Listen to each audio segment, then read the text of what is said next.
Welcome, everyone, to Ladder Daily Digest and Momo Nomo. And so Tim's noticing that we're late. Yes, we're doing a little bit of technical training right now. Part of this video is to help Randy become a super smooth professional podcaster. And so he's going to be at the controls today. How are you feeling about that, Randy? Oh, I'm super smooth. All right, Gene. It's just getting the technical stuff down. This will seem just like Maven's in charge, I bet. Yeah, there's like 1,000 buttons you have to push. And I can't even chew gum and walk at the same time. So this will be interesting. Yeah, and we aired this show a year ago. Megan, Maven, and I interviewed John Dehlin, and we had such a good show. We broke it up into two segments. Earlier this week, we did the segment that talked about John's story of getting into podcasting. And then we asked a lot of questions about what advice he might have for podcasters, because Maven, Megan, and I are all podcasters, and Ladder Daily Digest is about honoring creators, and most of the creators that we've had on are podcasters. And so, although the authors are catching up fast. Yeah.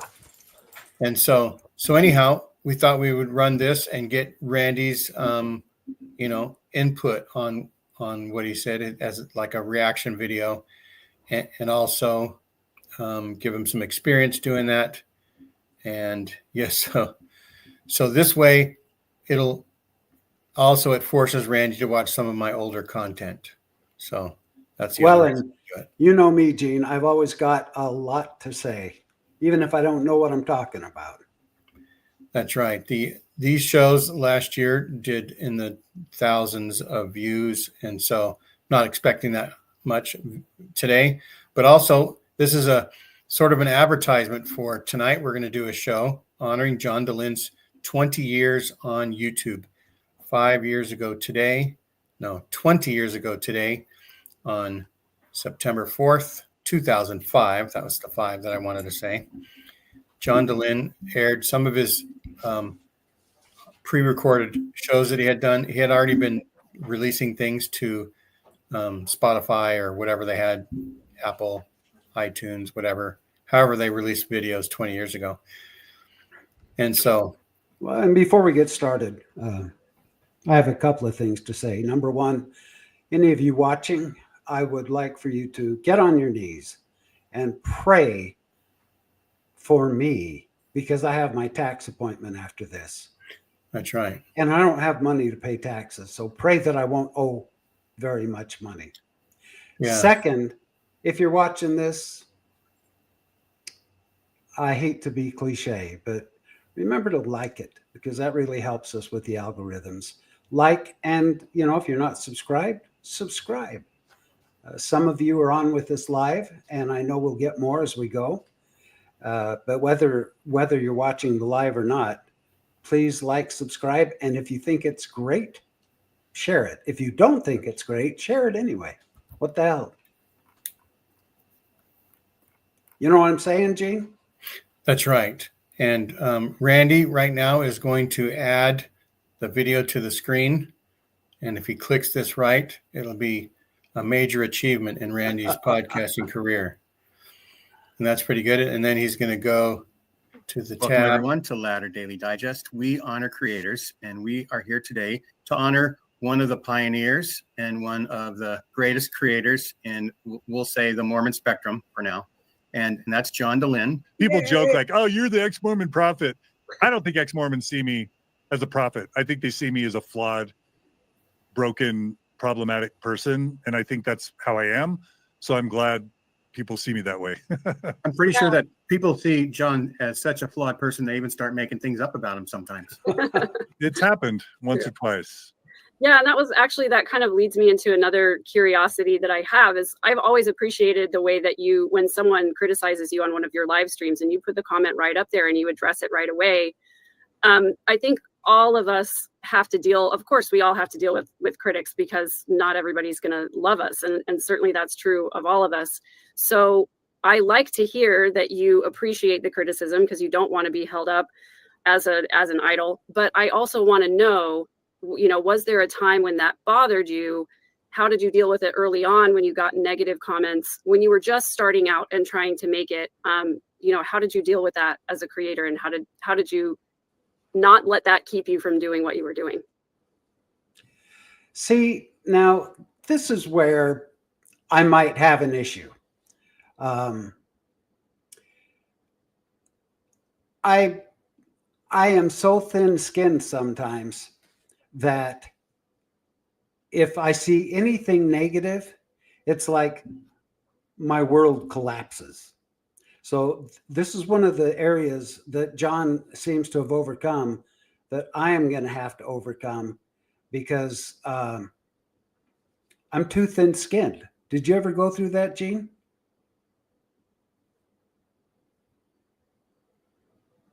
Has anyone?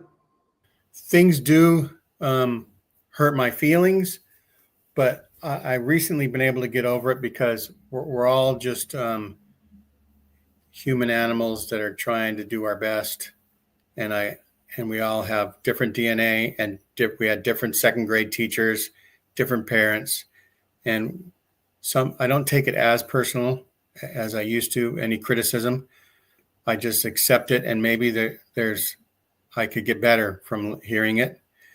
Sometimes I know I can't, like when people want me to be handsomer. So there's no way.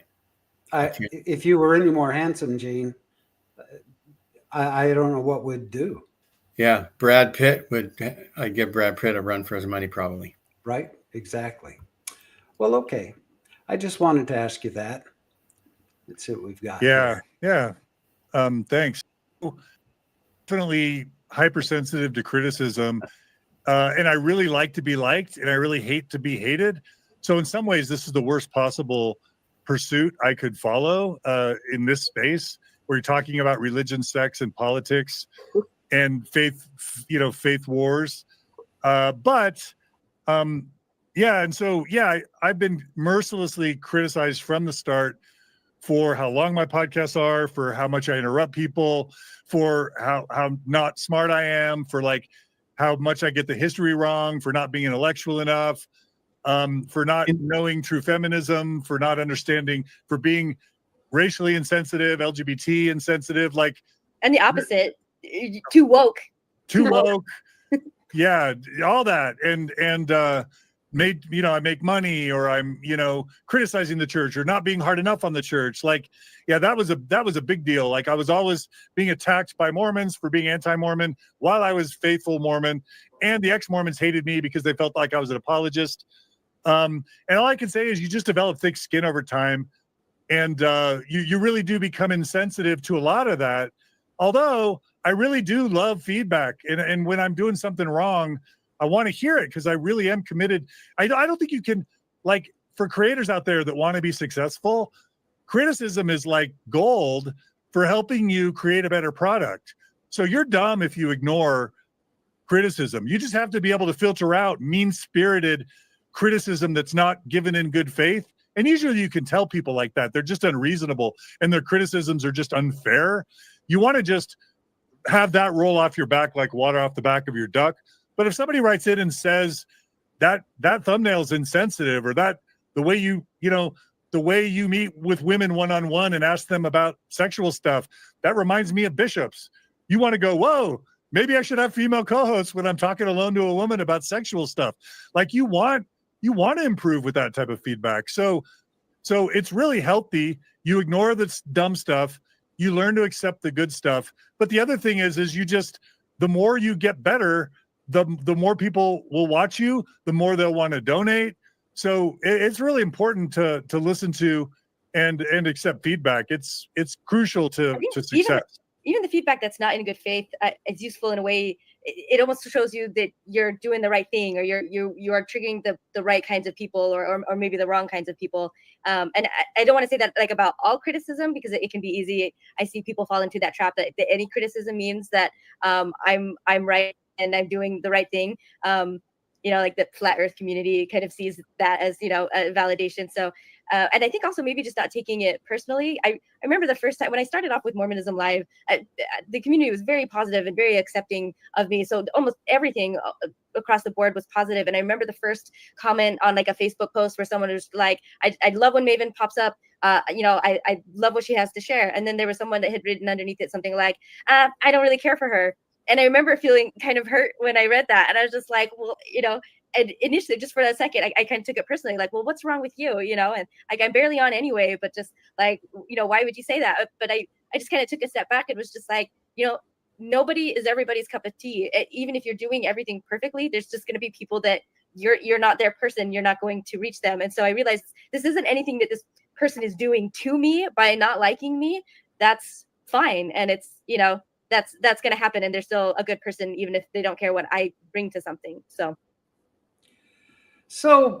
what I gather from this, and correct me if I'm wrong, Gene, but, they say that no news is good news, right? And Right. I guess that any feedback is actually good feedback if it's received correctly. Right. If there are people that are disagreeing with you, at least they're listening to you. And I've noticed that John is a master at this. He'll take feedback, and I don't know. I know he's gotten a lot of suggestions of how to improve, and I can only assume that he must have taken those suggestions to heart and done it, because he's been so successful. But Right. The ones that you don't take are when you have a vision for your brand, and as long as the suggestion fits within his brand, like making the show better the way Right. he wants it. If it's something that changes direction for him, then he's not interested in probably as much. Well, and on the fly, he may have to block people too. I think we're going to hear about that shortly. But anyway, we'll continue on. Yeah, that's great. That's great. I'll just say one other piece of feedback for creators is block. I used to get so much hate for blocking people, but I don't apologize for blocking people anymore. If somebody writes in and says, "Hey, John, you used a word that was insensitive," I thank them for it. If somebody writes in and says, "John, you're just in it for the money, and you're an abusive human, and you hate everyone and you eat children," I block them immediately. Like, I don't suffer fools, I don't feed the trolls, and I feel no hesitation. If somebody's gonna lie about me, smear me, defame me, immediate block. Don't spend any time with them, because it drains. You do have to preserve your energy, your time, and your morale. And you just can't spend your time suffering fools, and you can't spend your time on stupid drama. The other thing I just want to say about criticism and feedback is the most important thing you can ever do is create valuable content, not debate people in the comments, not second guess yourself and have a million conversations with a million different people. What you have to do is relentlessly be committed to creating a high volume of quality content. And that's the best thing you can ever do. Okay, so this is something that I have heard time and time again when I listen to successful creators, whether it's the post-Mormon community or any other community, is consistency. Create content, keep it going, and hopefully quality content. I think consistency is a big key here. I've noticed, Gene, that you do that. Sometimes I'll hear you invite someone that, to come on the show, and I'm like, well, don't we already have a show lined up? And it doesn't matter. We need to keep them coming, keep that consistency going. So, right. I'll tell you that Steve Pinecker of Mormon Book Reviews, he got sick last year with dizziness from inner ear problems or whatever. I can't remember what it's called, but he couldn't produce content for a little while, and his views took a big hit. So even when he kicked back in and started doing shows again, a lot of people unsubscribed because just he wasn't doing things, and people clean out their subscriptions, I guess, every now and then. And so also the algorithm said, well, if you're not going to do shows, we're not going to promote you either, right? But now he's back up and doing lots of good guests and doing interviews. So that is the key, consistency. Otherwise, you have to build up again. Good advice, I'm sure. Okay. That's how you can respond to critics, and that's how you can get better, and that's how you can make a difference, and that's what this is all about. And so, I one of the things I'm grateful for or proud of is just my consistency, that I'm just relentlessly creating new content, because you can also get stuck in sort of analysis paralysis. You can be insecure about, did I say that right? Let me spend 3 hours on a 1 hour episode editing out what I said. I don't even listen to my past episodes ever. Like, I remember when Cara Burrell was working for me, every single time she'd do an episode, I'd call her afterwards and she'd be home rewatching her episode. I think that's smart. I think that's good. So you can, figure out, what you did right and what you did wrong. I don't fault her for doing that. I respect it. But for me, it's like, on to the next episode. I ain't got time to worry about or obsess about or even edit. So just the decision to never edit my episodes partly was just practical. I had no staff. I wasn't getting paid. For the first 5 years, I didn't make any money off of this, and I had no one helping me. I didn't have time to spend 3 hours to edit every 1 hour. It'd be 10 hours of edits for a 3 hour episode. So I just decided I'm not editing. I'm just going to roll tape, chop off the beginning and the end, throw on the bumpers, and we're going live with this. And, that allowed me to be efficient and productive, and it allowed me just to focus on new content and not on getting stuck in the criticism. I don't know. It worked for me. Do you think starting out, maybe I could see it being beneficial, at least for a little, because I do feel like you learn things about yourself when you do go back and watch something. I've had that happen before, where I realized that I would do either something with my face or say a word or something a little too often. But it can be really easy, even if you start to do that, it can be really easy to get locked in. Megan's nodding. I think we all we understand it, and we've been there. But I do think that if someone's starting out, especially if they're not used to public speaking or speaking into a microphone and a camera, I feel like it could be useful, but definitely not to continue on forever, because you're right. It just takes too much time. I'm sure it's useful. I'm sure I would have benefited from it. I'm sure I still could, but I'm always like shortcut guy. If I just wait for the comments, and if my listeners hate something I do, they'll tell me. I'd rather just wait for them to tell me than have to go rewatch. I hate the sound of my own voice. I hate listening to how I interview or things I say. I hate it. So it's just the last thing I want to do is watch myself talk. Do you have friends that are closer to you? I know, because on the one hand, friends can be maybe too good of allies sometimes. Okay, this makes me feel really good to hear John say that he hates watching himself. He hates listening to himself. He doesn't watch his videos. He doesn't have time. I can't stand to, once we're done with the video, I can't stand to go back and see myself. I don't like the way I look. I don't like the way I sound. And I do nothing but criticize myself. So that makes me feel good that I'm not the only one. That's right. I remember being like 7 or 8, and we had a recorder, a tape recorder, probably one of the first cassette recorders when they were out.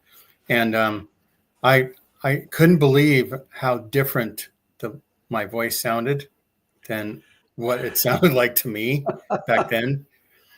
It sounds so much better in my head. Yeah. Than it does in this. But I still love to hear it. Well, you're all going to have to just trust me. I have an incredible voice if you were inside my head. But I love what the guests say more than myself. So if I rewatch it, it's usually to re-listen to what the guests have said. You know what else I love that he said is that he was doing it for 5 years before he even made a cent on this. That's right. Randy and I are shooting for 20 years before we make a cent. Unless people want to donate, we'll take some donations to help pay for how much does StreamYard cost? Hundreds of dollars a year, right? Yeah, 800 and some bucks a year. So yeah. If I could just pay for that would be great. I'd take it. It's good to have a benefactor. John Dehlin mentioned, I think, in the last time that he had somebody give him $500, and like that, at one hand, he said he didn't really need it because he probably had $1 million of stock options still from working at Microsoft, but it made him feel good that somebody valued what he was doing. So Has anyone handed you $500, Gene, and said, keep up the good work? So somebody was handing out $100 bills at Sunstone, and I asked for one, and he had run out, but he pulled out his wallet and gave me $75. Seriously? So that was pretty good. That was a good day. Someone was handing out money at Sunstone? Yeah, he gave $100 to Dan McClellan and $100 to Alyssa Grenfell, and I had brought him to them, and so when he stopped handing out the $100 bills, I kind of helped you meet these people. Well, and so he appreciated it, but it did probably seem awkward. And I remember Dan telling Alyssa, go ahead and take it, because people are human beings. They want to help and support people, right? And if that's what he wants to do to show his support, let them do it. Well, Gene, if you ever want to, allow me the opportunity to help you even more, I would love a $100 bill. There you go. Okay, here we go. And be too willing to take our side and just discount what our critics are saying. But I also feel like, and I try to have friends that I know have different perspectives, and just so that I feel like I have somebody that I can trust for their opinion if I'm doing something wrong, or if something does need to change. So rather than just leaving it to strangers on the internet, having somebody that I know that may disagree with me but still wants the best for me and can tell me honestly, yeah, you went too far here, or this was a bad idea, maybe in the future don't do that. Do you feel like you have people like that, or in your like repertoire, I guess, or maybe you're far enough that you don't even need that? But yeah, I'll say one of the most offensive accusations ever made against me is that like I can't take criticism, or a cousin of that is that I surround myself with yes men who won't criticize me, and will just do whatever I want to do. Like, so for an example, like, I've been accused of, like, let's just say abuse or harassment or whatever. Like, I would only pick a board member who would have zero tolerance for abuse. I would only pick a board member who would have zero tolerance for any financial impropriety. I pick people to surround me who would never let me be abusive or dishonest, who would call me on my garbage. That's who I surround myself with. That's who Clint Martin is. That's who Carrie Whitbeck is. Go through my past boards. Kim Turner, Nadine McCombs Hansen, Natasha. Anyone who's been on my past board. Spicy, and I feel like she would. Who? Natasha. She's been on the board, right? Natasha. Yeah. She'll tell you what she thinks. 100%. Like, I only want people that, your board of directors is there to keep you out of trouble. Somebody told me that really early on, to keep you from fraud, keep you from abuse, keep you from financial malfeasance. So I've never had a board member, if I was a tiny bit abusive or snuck a little bit of money here or there, I've never chosen a person who wouldn't do anything other than just call me out and immediately resign. And that's who I surround myself with. The people that I work with, my family, Margie, I don't think I've ever been accused by people who care about me that I can't take criticism gracefully. I think that's actually, I don't want to toot my own horn, but I think that's a talent of mine. That's a positive trait of mine. So when people accuse me of, like, surrounding myself with yes men and not being able to take criticism, I just think that's way off of who I am. And that just tells me those people don't know me. Yeah. Can we, I just want to check in as far as we're going for time. I think maybe this could be a good place to end, and unless we don't any last questions from Megan or Gene, or if you do have a little bit more time, we could ask about maybe advice or things that you've noticed about other podcasters coming into the scene, especially like you said, when you started, there were like 3 other podcasts that you found. And so since you joined, and you are, I think, the largest and the longest running, at least as far as Mormonism goes, now we see like an explosion of creators and different content platforms out there.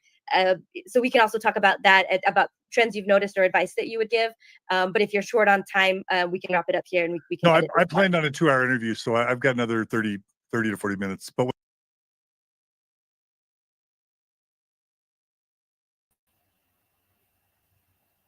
So now,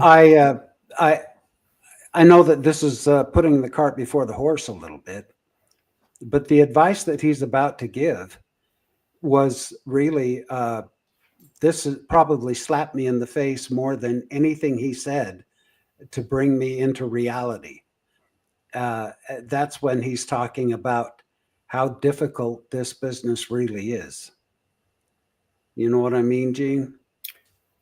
yeah, he advises people not to do it if it's not healthy for them. Yeah. I just wanted to put that out there, that this is a dose of reality. Whatever Okay. you guys want for your Yeah. show. Gene or Megan, anything personal about John you want to ask about before moving to like the general observations or advice? Yeah, no, I was gonna I didn't have any more personal questions, but that was gonna be my next question was gonna be that John, you've been around for such a long time. You've seen so many creators come and go. Can you share with us what you've learned about what works and what doesn't work?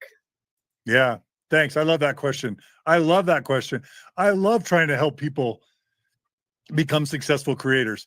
I'll say, I've said this before, I think my number one superpower is not quitting.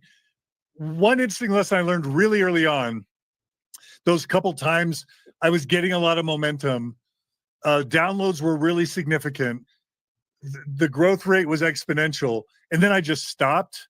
You lose a lot of viewers and listeners when you quit. And it's devastating. It reminds me, Ross Perot was running for president back when I was like, younger. And he was like having all this momentum. And then all of a sudden he's like, oh, I can't run for president. My daughter is getting married, blah, blah, blah.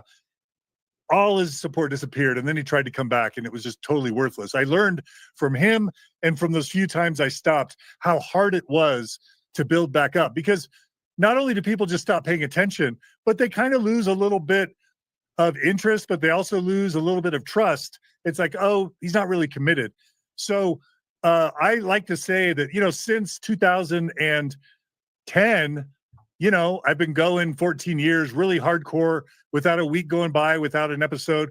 Most weeks have 2 or 3 or 5 episodes.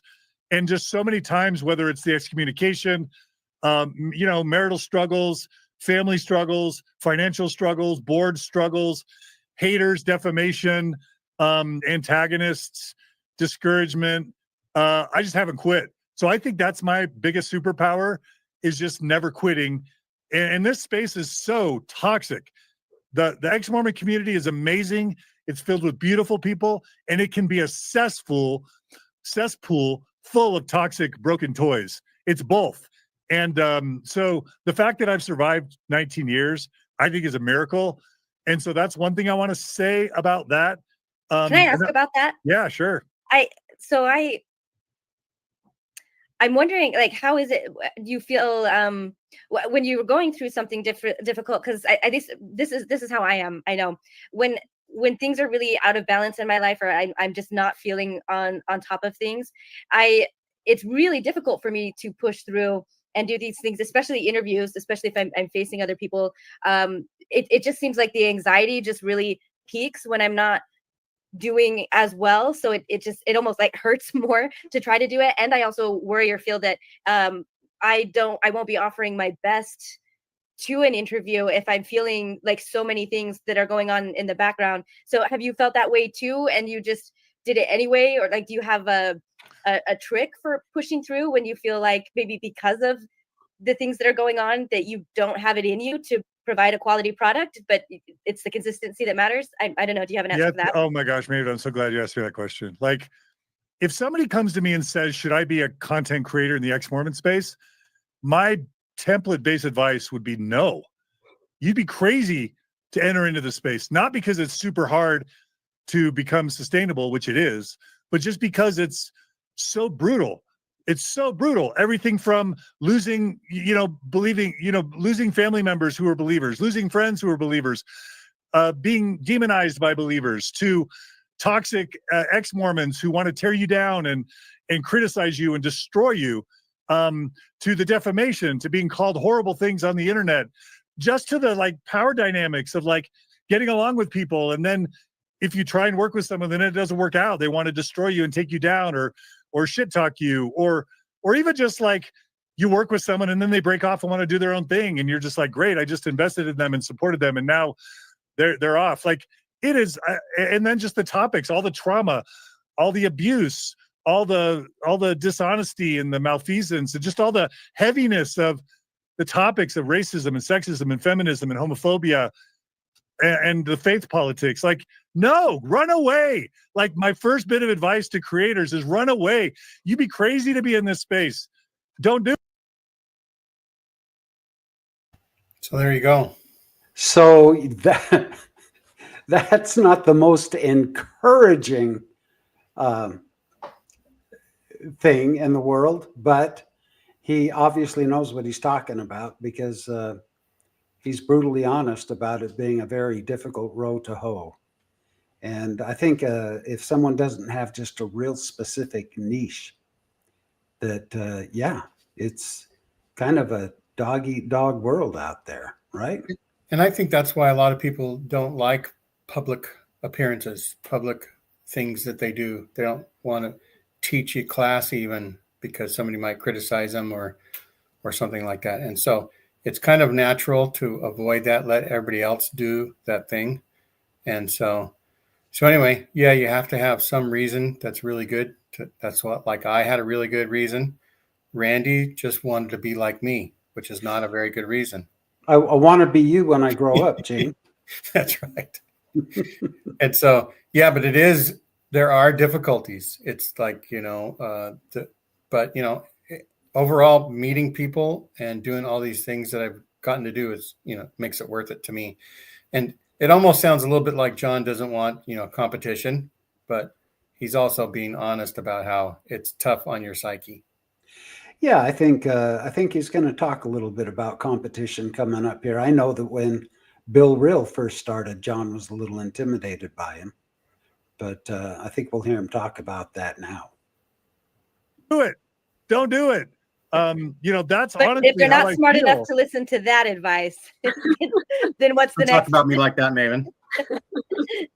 No, I mean it. This is not healthy. It's not healthy to do this.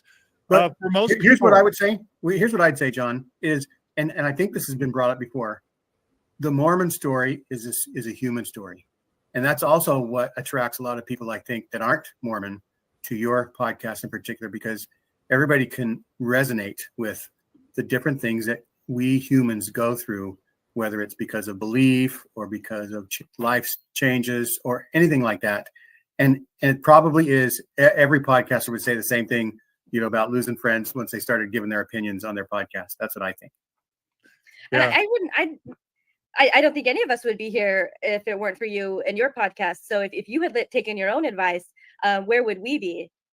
So Well, I just want to say, like, I don't want to sound like I'm discouraging people to enter the space, because I love it when people enter the space. It was so lonely for so long. And then, honestly, when John Larson came on with Mormon Expression, there was more of an antagonistic vibe. Like, John was trying to be John Larson was trying to be not John Dehlin.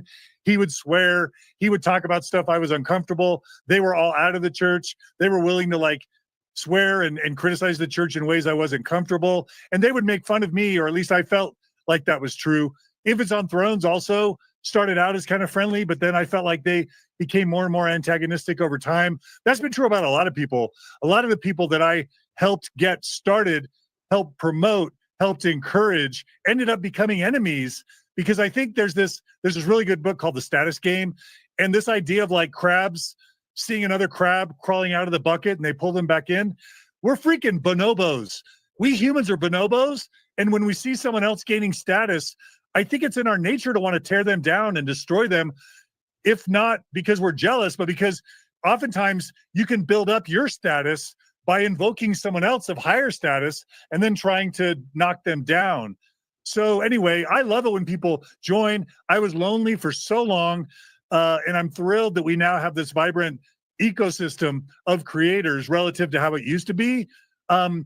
So anyway, but I still do think it's not healthy. I think most people can't survive. I think it's more harmful than beneficial. So I guess that leads to my next part of my answer to your question, Maven. I think because my parents got divorced and I think I had some trauma growing up, one of the ways I dealt with that is to just wall off my feelings and just do what was right and ignore my feelings. So I do think I'm more calloused to my feelings than most people. And people that I've worked with have noticed that I don't cry a lot, that people can be telling me about some of their deepest traumas, and I don't seem affected by it. It doesn't mean I don't feel things. It doesn't mean I don't care, but I'm really like top-notch pro compartmentalizer, and I'm top-notch pro at numbing my feelings. And I literally went to a therapist yesterday. I'm in therapy to try and heal from all the ways I've become calloused to my feelings, partly because of being Mormon, partly because of my background, and partly because of Mormon stories. So I don't even think it's healthy, but Maven, how have I coped with it? By becoming desensitized to my feelings. And that's impacted my relationships with my family. And I'm not proud of that. And all I can say is I'm proud that I'm now in therapy to try and work on that. Thanks for being so open and vulnerable about that. I really don't feel like I've seen that or this kind of advice come through. A lot of people, it's just anyone can start it. It's click that button on Amazon or go get the microphone at Walmart. I think there is a lot to consider, and I appreciate you bringing kind of the raw side of it there. Yeah. Gene or Megan, do you have a? Yeah, for sure. I think it is so important for people to consider if they're going to enter the space. But one of the comments you made, John, is so true. When we have this scarcity mentality and we think that the space is a pizza, and if somebody else takes a slice, that means less for us, so we want to tear them down. That's one of the reasons I love, Gene and Maven, what you're doing here, because it gives us an opportunity to collaborate and to help each other. And that's one of the things that I'm passionate about, is collaborating with other people. When I saw it happen for the first time when I went on Mormon Stories in October with Lauren of Hidden True Crime and with Mindy. We had this great overlap of channels where, some of Lauren's audience came to John's channel for the first time and vice versa. And it gave me this idea that one of the best ways to be successful in this space is to collaborate with people and to partner with people and to find those places where your channels can overlap. So I love what you guys are doing. Thanks. Go ahead. I'm just saying, yeah, thanks. When I wanted to get Maven more time in front of everybody by having her come on my show and do the things that we did together, I thought that honoring creators would be the best way for it. And, I'm not that much of a talent, but if I can bring on other people that are talented and other people who are creators, then that makes our show work. And so thank you, Megan. Yeah, sure. And I guess my last question for you, Megan, can I address one thing before you go on? Don't forget the question. Put a pin in that because I want to hear it. But I do want to. So, I do have a question. Do you know what bonobo means? So bonobo is a type of ape. We are all descended from apes, and bonobos' behavior exhibit more human-like traits, I think. And so somebody studied bonobos and talked about how maybe this is how we were 800,000 years ago. I kind of get the idea that means trying to compete or get ahead of. Is that right? I think it means polygamy. Okay. Well, then you and I, we have some work to do. So the bonobo is, like our roots, our what our basic human or animalistic tendencies are. I think that's what he was talking about. All right. Well, we better get to it here. And thanks to Megan for spreading some sugar on Latter Daily Digest there. Right? Yeah. Thank you very much, Megan. Address the scarcity mentality really quick. Is that okay? Yeah. When I was feeling threatened by Mormon Expression or even Infants on Thrones, especially when I felt like they were antagonistic towards me at a few points, it was a terrible way to always just be worrying about the next criticism or the next joke or the next snide comment, and to feel like you were in competition and to feel like it was a zero-sum game. It was miserable. And then I remember Bill Reel. I interviewed Bill Reel on Mormon Stories when he was still an active bishop. And then later, as the church was getting ready to excommunicate me, Bill said, I'm starting a podcast, and I did my best to help him. But it seemed really clear that he was trying to fill the vacuum of like faithful Mormon podcast once the church was kind of starting to kick me out. And at first I felt threatened by that too. And I thought, crap, now Bill's going to take my audience away and I'm just going to be an ex-Mormon podcast and that's going to suck. But once you see enough people come and either come and go or come and stay, you realize, okay, wait a minute, like Bill's doing well, but I'm still doing well. And Mormon Expression was doing well and I kind of miss it. And I'm sad Infants on Thrones is gone, And then, once I got excommunicated and I just got sick of this scarcity mentality and all the mean-spiritedness and all the divisiveness and backstabbing in with so many of the ex-Mormon creators, I just said, I'm going to try something different. And so, I begged Bill Reel to come back out of his retirement. And I did all I could to promote RFM. And I promoted Lindsay Hansen Park and Year of Polygamy. And I just said, I'm just going to promote everyone and see what happens. And sure enough, I helped grow them, but they helped grow me. And then we grew this ecosystem. And yeah, people found their own audiences, but somehow we all kept growing and we even grew more. And I also thought, oh, more nonprofits are starting. Oh, now Bill's asking for donations. Oh, now RFM's asking for donations. Oh, Sunstone's asking for donations. You know what? Donations have only grown for all of us. And so you benefit by collaborating, not only because it gives you better content, but because it makes you look good, because these people become friends. These people become allies over time. They've got your back. You've got theirs. And then there just becomes this ecosystem where I think that I like to compare this to these outdoor malls you see. Like someone has an idea for a store, and so they put a store up in this big parking lot, and other stores decide, well, since they've got a store, I'm going to get a store put up, and all of these stores start coming in, and it turns into an outdoor mall. Right. Well, it doesn't hurt the first store that all these other stores are coming in, because it actually attracts more people, and they have a better selection if they go to this big parking lot where all these stores are. And that's what I always look at it as. So everyone has different desires of what type of content they want to take in. And the post-Mormon space is just this big mall where people can go shopping, but they're all there. And most of them end up looking at just about all the podcasts and commenting. So yeah, I think competition is pretty healthy in this field. Yeah. And like I've been saying a lot, rising tide lifts all ships. And that's what it is. The more, the merrier, I'll say. Gene, I was wondering how long it was going to be before you used that analogy, a rising tide lifts all ships. And you didn't let me down. That's right. My inner seaman came through. How do you spell that, seaman? I always wanted to be on either the Nina or the Pinta or the Santa Maria. I don't want to hear about your inner seaman. That's right. So they all start telling all their networks about all the different creators, and then people come and find the creator that's a good fit for them.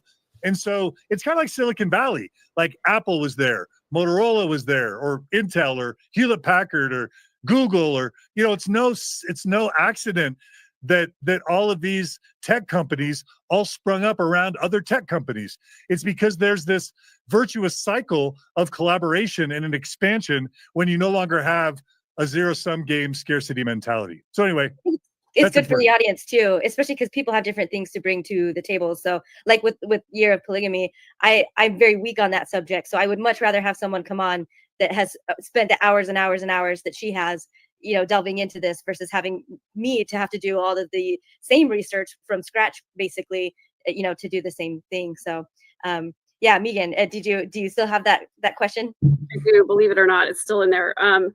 Yeah, I was going to ask, since you have observed this space for so long, where do you see gaps in the content? What are the voices that you wish were out here, since there are so many creators now? Oh, that's so hard, Megan. Like when you were wanting to do your show, or Maven, I think you're incredibly talented and smart, Maven, and good-hearted. You too, Megan. Gene, I loved having gelato with you and your wife, and your knowledge of this space and all the contributors is just so good. Like I'm constantly just stunned by how many brilliant people are around me that would do a way better job, I believe. And I really believe this isn't feigned modesty or self-deprecation. Like I really believe there's so many people that could do my job better than me, but it's really hard to carve a niche for yourself. Like, and once there's established players in this space, it's really hard to make a name for yourself.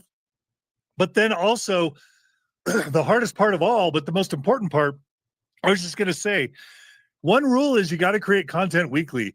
You're really never going to be relevant if you don't at least create some meaningful offering once a week. And then the other thing is you have to monetize. If you don't monetize, you're really not sustainable. So you need to be able to at least make a living off of the content you create, or you're going to quit. You're going to burn out. And what that means is you need to find content that people really value. And that's tricky. It's tricky to do that and not lose your soul. So for example, I could do like true crime all day long and grow and grow and grow and grow. I could, and this, Lauren Matthias and John Hidden True Crime, they don't do this, but you could be, sort of like who's the guy with the bow tie that left Fox News? Like you could be a Carson, what's his name? Tucker Carlson. Tucker Carlson. Yeah. Oh. You could always be like a Glenn Beck or a Tucker Carlson. You could be shrill. You could be angry, spitting, frothing from the mouth, uncharitable characterizations, following, dramatic stories and violent stories, or attacking people. Yeah, anyone can grow that way, but then you lose your soul and you're a jerk and you're actually not making the world a better place. So how do you talk about constructive things, but keep it interesting, but not be repetitive, but monetize, but not be too angry, but not be too kind, but to do something new when there's 2 decades worth of content already out there? It's impossible. Like the minute that Oprah went from people throwing chairs at each other, like you stole my wife, or you're my mom's dad, Siamese twins, like whatever it is, like soon as Oprah went positive healing growth, her channel pretty much ended. Turns out most people don't want content about healing and growth and positivity. They want nut punches to Joseph Smith. They want scandal. They want, attacks on the church. And that's a very negative space to constantly be marinating in. If you're always just attacking things because that's what's interesting or attractive, that's hard. So, I don't know. It's a miracle when people are able to be financially sustainable in this business. And it's hard to find a niche where you don't lose your soul and you're still contributing. And I don't know a secret sauce other than releasing weekly, listening to feedback, and building a tribe. There's this guy named Seth Godin. I think that's his name. He's a marketing expert, and he's like, find your smallest sustainable audience, and you just got to pick a area of pain that a lot of people are experiencing where the need is not being filled, and then you relentlessly fill it. And you don't just create content, you recruit your viewers and listeners to join a cause. If you go back and listen to my 2010 Mormon Stories episode where I bring the podcast back, I'm not saying I'll provide you with content that's helpful to you. What I said was there's this tidal wave epidemic of people leaving Mormonism. It's leading to divorce. It's leading to depression. It's leading to suicide. It's tearing families apart. Join me. Donate to Mormon Stories, not just because I'm going to provide you with content, but you'll be supporting a movement to help thousands of people save families, save lives, make the world a better place, improve the church. Join with me in a movement. That's how I did it. And that worked over time. And it's continued to work. But also, I've just been relentless about improving my video, improving my audio, getting better at interviewing, picking new guests, always thinking about what's an interview that's going to be compelling. So many people so many people want to do just what's interesting to them. They want to follow their own passion. And that's great if there's an audience that's hungry for that content. But if you have more allegiance to your niche interests or your passion, but there's no audience there craving for the content that you're going to be providing, you're going to be speaking into a void. You're going to have just dozens of views versus hundreds or thousands of views. And there's nothing wrong with that. But the problem is, if you don't have enough feedback to keep you motivated, and if you don't have enough views to feel relevant, and most importantly, if you don't have the financial donations to make it sustainable, you won't last. And so that's why you just gotta find the pain that's unmet, that's got a large group of people that need your support, call them to a cause, recruit them into a movement as community members, and then never quit. That's how you do it. And it's excruciating. And it's so hard, but that's the formula. Find that, never quit, and never stop trying to get better and improving. That's the formula. And also, it seems like, but not allowing the improvements to delay your start or your continuation of content. I guess that's something that I do a lot. Is I keep thinking I need this in place first, or I need that, or I need that. And no, just nope. release it, fail fast, release it, just become a content machine, and everything you release, learn from it, and then do better the next time. And simple is better, and just get it out there. And volume, for me, I learned by volume much more than I did by analysis or thinking or contemplation. Volume plus paying attention to feedback plus become a consumer. Like, learn from me how I did it. Rip off my ideas and my. So what are you thinking now, Randy? Well, I'm thinking that those are the three elements of success, what he's saying right there. Volume being one that I've noticed with you is that you want to just keep going. We may not find the biggest celebrities to interview, but keep creating content and keep going. Don't quit. I think that's a brilliant piece of advice. And then, listen to feedback and make improvements as needed. Sometimes I get thinking I'm really good, and then someone says, well, actually, no, you're not. And rather than, put my tail between my legs and just go into the fetal position and cry, I actually listen to what they say. My Amanda gives me constant feedback about things that I can improve on. And now I'm old enough to actually listen and realize, hey, maybe this old dog can learn new tricks.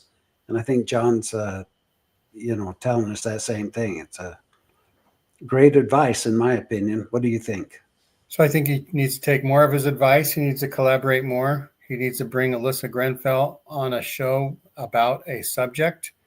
Alyssa just did the Architecture of Abuse channel. He could bring her on and co-promote that.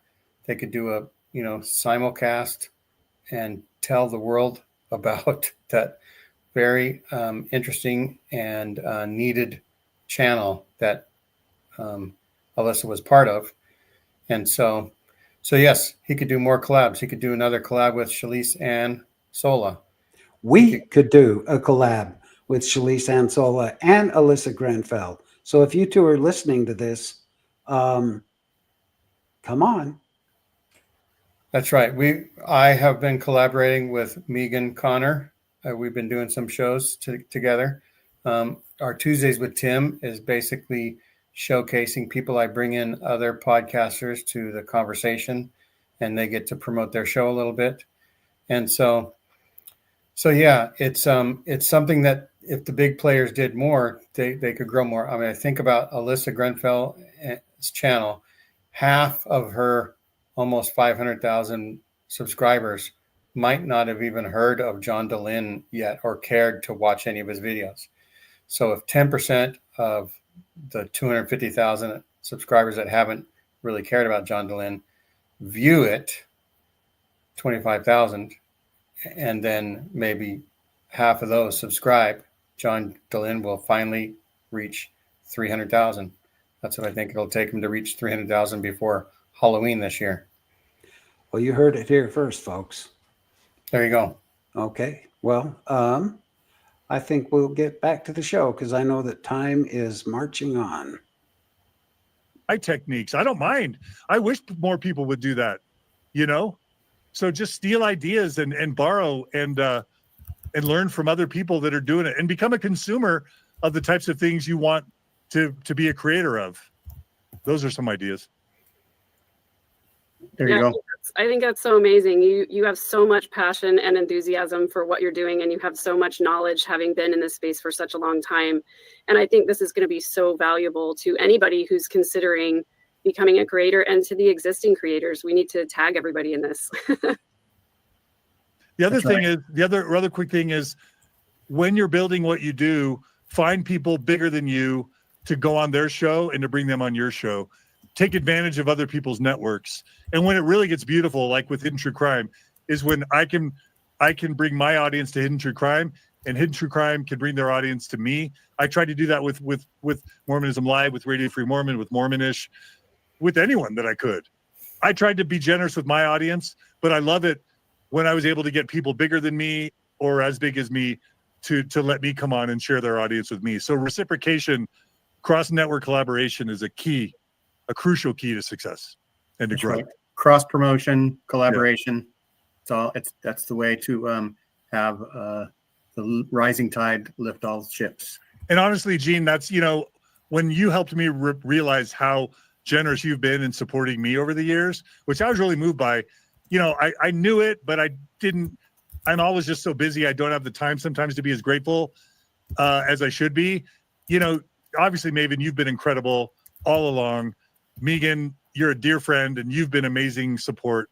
But Gene, for this podcast specifically, once I realized just how committed you've been and supportive of me, I'm like, John, you've been a jerk to not have been more supportive of Gene. And my hope is that you reach 1,000+ subscribers from this episode. So right now, everybody freaking support this episode. Subscribe to this YouTube channel. Let's get them 10,000 subscribers and views. Let's help them monetize and be wildly successful. And Share. Maybe I don't know if you're doing, a YouTube channel based on some of your interests, like reproductive rights or whatever. I know that you recently did an episode that I was thrilled to try and drive people to. Megan, I know that you've got an amazing channel you're launching. Like, I want y'all to succeed, and I want to do everything I can to help you. That's right. We didn't want to invite you on when we had 7 subscribers, because tripling 7 subscribers wouldn't have helped any. I think you've given us a lot to think about. I'm almost overwhelmed with, I think, my own thoughts, just kind of running from the things that you have said. But any other questions from anyone else? So one thing for sure is, Maven, you have your at Amazing Maven channel that is going to be there, and also say what the other channel is. The other one I started, and it's really just on the ground, is Dear Pro-Life Dad, and that is my reproductive rights based channel that I'm trying to launch. But I'm really having a lot of struggles, and I think I learned a lot here today from John, I think, to think about with that. And I also just want to kind of jump on board the gratitude train for you, Gene, for everything you've done again with this show. And I just feel like you've been behind me for a lot of this, and I wouldn't be where I'm at without you as well. So thank you for the opportunity, and thanks for letting me plug my new show that I'm struggling with a little bit. Yeah. Maybe can I also say that if this space, I've told many people I've worked closely with this, if you find this space isn't good for your mental health or good for your mental health right now, there's nothing wrong when it's time to let it go. I think this space is toxic for almost everyone. It's a miracle that it's a miracle that you, Maven, have survived as long as you have. You've been incredibly resilient and impactful, I should add. But also, your own well-being should always come first.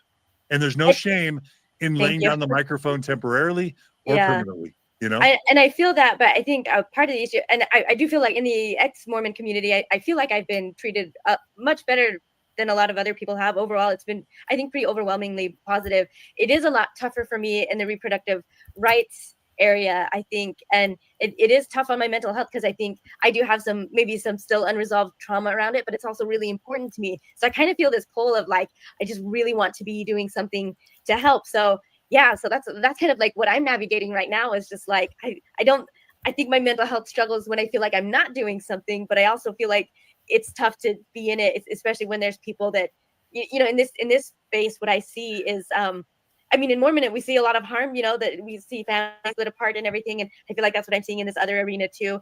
But not just that, but people's health and lives quite literally on the line, we're talking about really rough stuff, but like, I want to make the world a better place. So I kind of feel like I should, or I want to be able to push through the darkness to be able to help. So I don't know if you have any thoughts about that. You can add to. I don't know what. I mean, like I took time off, so like don't be afraid to take time off. And I'll just say like okay. There was this time when I was still active in the church where I didn't believe, and I was seeing all these LGBT deaths by suicide and all these divorces, and I was super tormented. It's like, I love the church. I want to raise my kids in it. It's been good for me. I'm trying to change from within, but I'm miserable and I feel like I'm complicit in the harm. And I hate these meetings when people lie or hide things or say dumb things or bigoted things. I spent years in this tormented place about whether I should stay or go, whether I should leave the church or not. And what I realized is I would stay. I was going to stay in the church for as long as I could stay. And as soon as I couldn't stay anymore, I was going to leave. And ultimately they kicked me out. But what I realized is if it's meant to be, there's nothing that's going to keep you from doing it. But if you can't do it, then it wasn't meant to be, or it's not meant to be right now. And that's what I tell people. It's not like, the question isn't how do I make my YouTube channel or podcast channel successful? It's more, is it something you have to do? And there's just no option because you're going to do it whether you're successful or not. That's how Mormon Stories was. I went 5 years with no income, doing it as a side gig when there was no money and in lots of adversity. I couldn't not do it. So your endeavor is going to be successful if you can't not do it. If it's what you want to do in your spare time and there's nothing that can stop you. And if there's anything that can stop you, it probably will. And that just means it's not for you right now or ever. But that's kind of what it really comes down to is it'll be successful if success is the only option from you, right? But don't kill yourself or wear yourself out or harm your own mental health. There's so many other ways to make a difference in the world, positive difference. Especially starting your own channel is so hard. Like another option is instead of starting your own channel, being a collaborator with people that already have a channel. Like I love the fact that I can bring on Alyssa Whitbeck or Samantha Shelley or Megan or Lauren or Mindy or RFM or Bill Reel or the Black Menaces or whoever. And I can pay them, Kara, I can pay them to come on. They can reach 100,000 people or more by coming on, and I get great content and they're making a big difference. So being a collaborator on someone's successful channel can be way better than starting your own nonprofit and trying to start your own channel from scratch.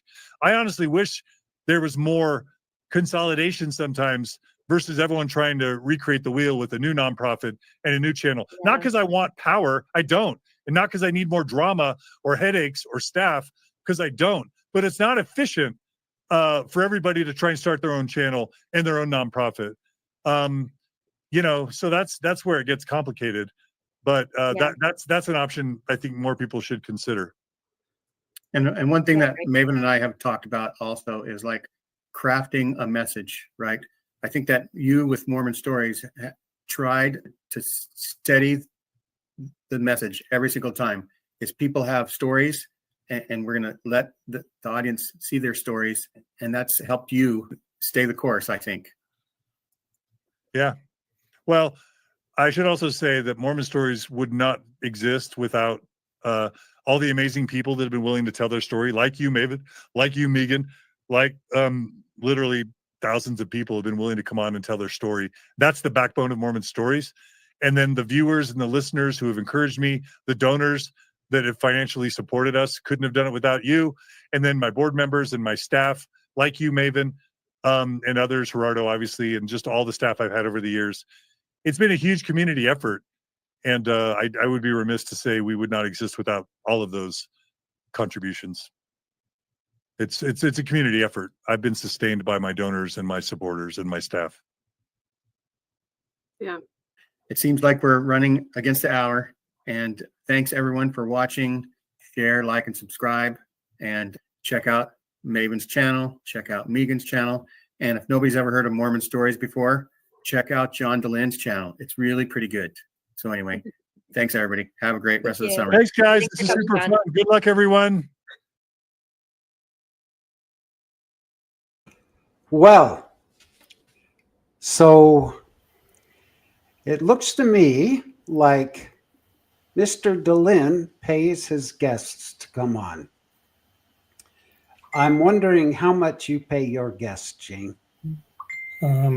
Just I give them a smile, A smile and a virtual pat on the back, maybe an And air hug. and my ringing endorsement of Mormon Stories there at the end probably brought in thousands and thousands of subscribers for John, right there. So see, that was good pay for him. I'm just very impressed with some of the things I learned today.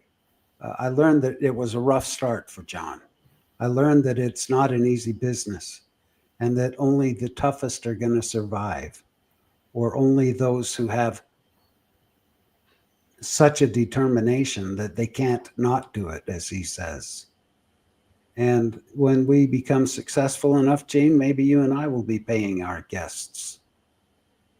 Yeah. John Dehlin did thrive on benefactors and calling for donations.